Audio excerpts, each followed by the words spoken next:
ये क्वेश्चन करते हैं।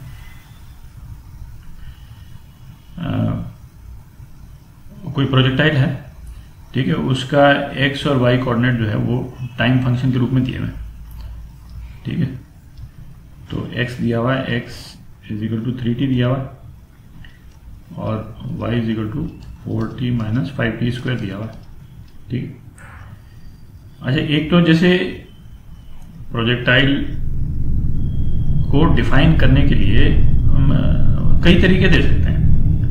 जैसे एक तो हो गया कि x और y कंपोनेंट दे दिया अलग अलग as a function of time. अच्छा, दूसरा क्या है, पोजीशन वेक्टर दे सकता है कि position vector of a projectile is, इसी का यदि मैं प्रोजेक्शन ये पोजीशन वेक्टर बनाऊं तो ये हो जाएगा, ठीक है, माइनस 5t स्क्वायर जे, है कि नहीं, ये दे सकता है।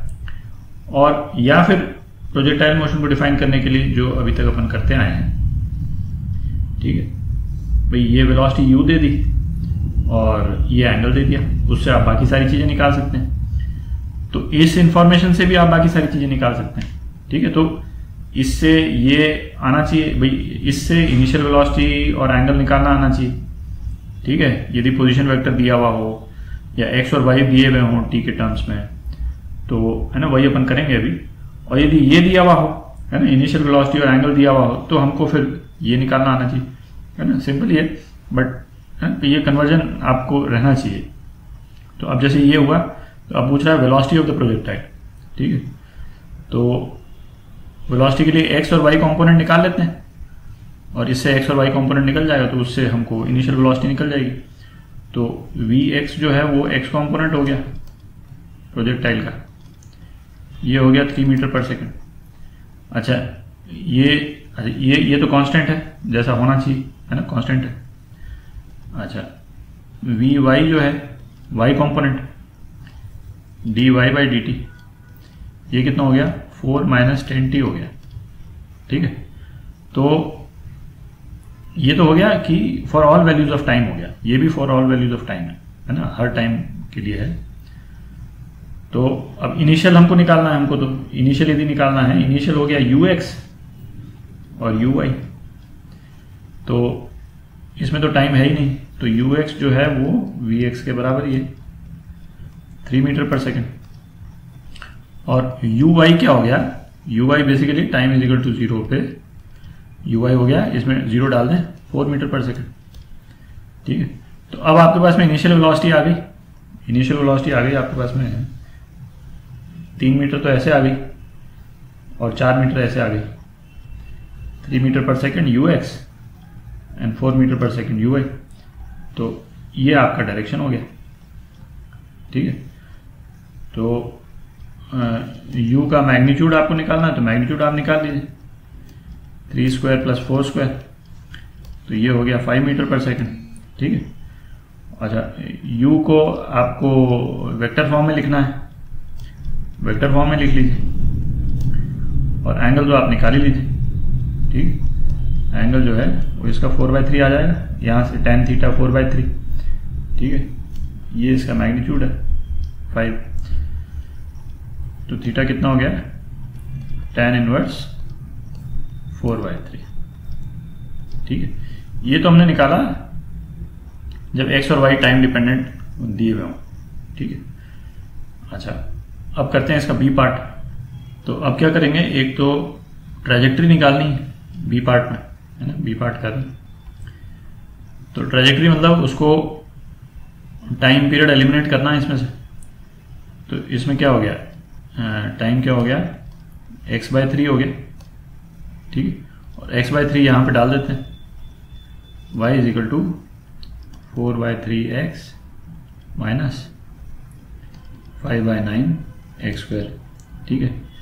ये ट्रेजेक्ट्री हो गई, ठीक है, ये इक्वेशन ऑफ ट्रेजेक्ट्री हो गई, है ना। अच्छा, ये पैराबोला है, इन्वर्टेड पैराबोला, क्वाड्रेटिक इक्वेशन, ठीक है, इक्वेशन ऑफ ट्रेजेक्ट्री हो गई। अच्छा, अब कई बार क्या होगा कि केवल यही दिया हुआ होगा, है ना, जो सी और डी में वो बोला केवल यही दिया हुआ होगा, है ना। ये बेसिकली 2 क्वेश्चन अपन ने इसमें कंबाइन कर दिए ताकि आप लोगों को मतलब इजी हो जाए वो अप्रिशिएट करना। तो कई बार जो है ट्रैजेक्टरी दे रखी होगी और पूछेगा कि एंगल ऑफ लॉन्च क्या है, ठीक है। तो ये तो अपन ने ट्रैजेक्टरी निकाली है, तो एंगल ऑफ लॉन्च क्या है, स्लोप ऑफ द कर्व है dy by D X at X is equal to 0। मतलब शुरू में जैसे इसको यदि मैं एक्स और वाई एक्सिस पे यदि मैं ये करूं तो ऐसा बनेगा और ये थीटा है, ठीक है। तो इसका जो स्लोप है, ठीक, इसका स्लोप कितना है 4/3 है, ठीक है। और ये कितना है tan थीटा। सेम आया जो अपन ने एंगल निकाला था, एंगल ऑफ प्रोजेक्शन, तो है ना, हमने एंगल निकाला था ना, tan इनवर्स 4/3 एंगल निकाला था अपन ने, है ना, वही एंगल आ गया, है ना, वही एंगल आ गया। और फिर उसके बाद में रेंज ऑफ द प्रोजेक्टाइल, तो रेंज ऑफ द प्रोजेक्टाइल के लिए क्या y इज इक्वल टू 0 कर देना है कि नहीं, क्योंकि मतलब y इज इक्वल टू 0 के लिए x की 2 वैल्यूज आएंगी, है ना, ये तो x स्क्वायर है, 2 वैल्यू आएगी, तो एक वैल्यू यहाँ की आएगी और एक वैल्यू ये दूसरी वाली जो आएगी ये रेंज के बराबर होगी, क्योंकि जहां रेंज होती है वहीं पे फिर y दोबारा 0 हो जाता है, ठीक है। तो अब ये डी पार्ट कर रहे हैं, रेंज के लिए y को 0 पुट कर दें, क्लियर है ना, y 0 पुट करना है, भाई ऊपर गया और फिर नीचे आ गया, है ना। तो रेंज कब होती है, जब पूरा वापस नीचे आ जाता है, ठीक है। तो इसका मतलब हो गया ये -5/9 x square is equal to 0, है ना। x कॉमन ले तो इसमें x की 2 वैल्यू आ जाएंगी, एक तो x 0 आ जाएगा और x दूसरा जो है 12/5 आ जाएगा, 12/5 मीटर, ठीक है। तो ये हो गया। अच्छा, इसको आप चाहे तो आप रिकन्फर्म कर सकते हैं इस रेंज को, ये r है ना। आप प्रोजेक्टाइल को, किसी भी प्रोजेक्टाइल को, ये जो अपन ने पहले जो निकाला था, है ना, इन दोनों इक्वेशंस को यूज करके जो निकाला था ना, इसकी जगह खाली करें थोड़ी। अच्छा, ये तो ट्रैजेक्टरी की इक्वेशन से रेंज आई, ठीक है। अपन ने ये दोनों इक्वेशन यूज करके और इसकी इनिशियल वेलोसिटी निकाली थी 5 मीटर पर सेकंड, और एंगल जो निकाला था, है कि नहीं, ये थीटा एंगल कितना है, ये थीटा जो है वो 53 डिग्री हो जाएगा ये, ठीक है। ये जो एंगल है ना ये 53 डिग्री हो जाएगा। तो यदि वो जो रेंज वाला फॉर्मूला लगा करके यदि हम इसकी रेंज निकालते हैं या किसी भी तरह से, है ना, इसको सिंपल तरह से यूज करके sin 2 थीटा अपॉन जी, तो यदि इसको लगा करके यदि हम रेंज निकालेंगे तब भी यही आएगा, 12/5 आएगा, ठीक है। आप चाहें तो निकाल ही लें, 5 × 5 into twice sine theta cos theta कर देते हैं, ट्वाइस साइन थीटा कितना है 4/5, कॉस थीटा 3/5 और ये 10, ठीक है। कितना हो गया 12/5 मीटर हो गया, ठीक है। तो ये रेंज आ गई।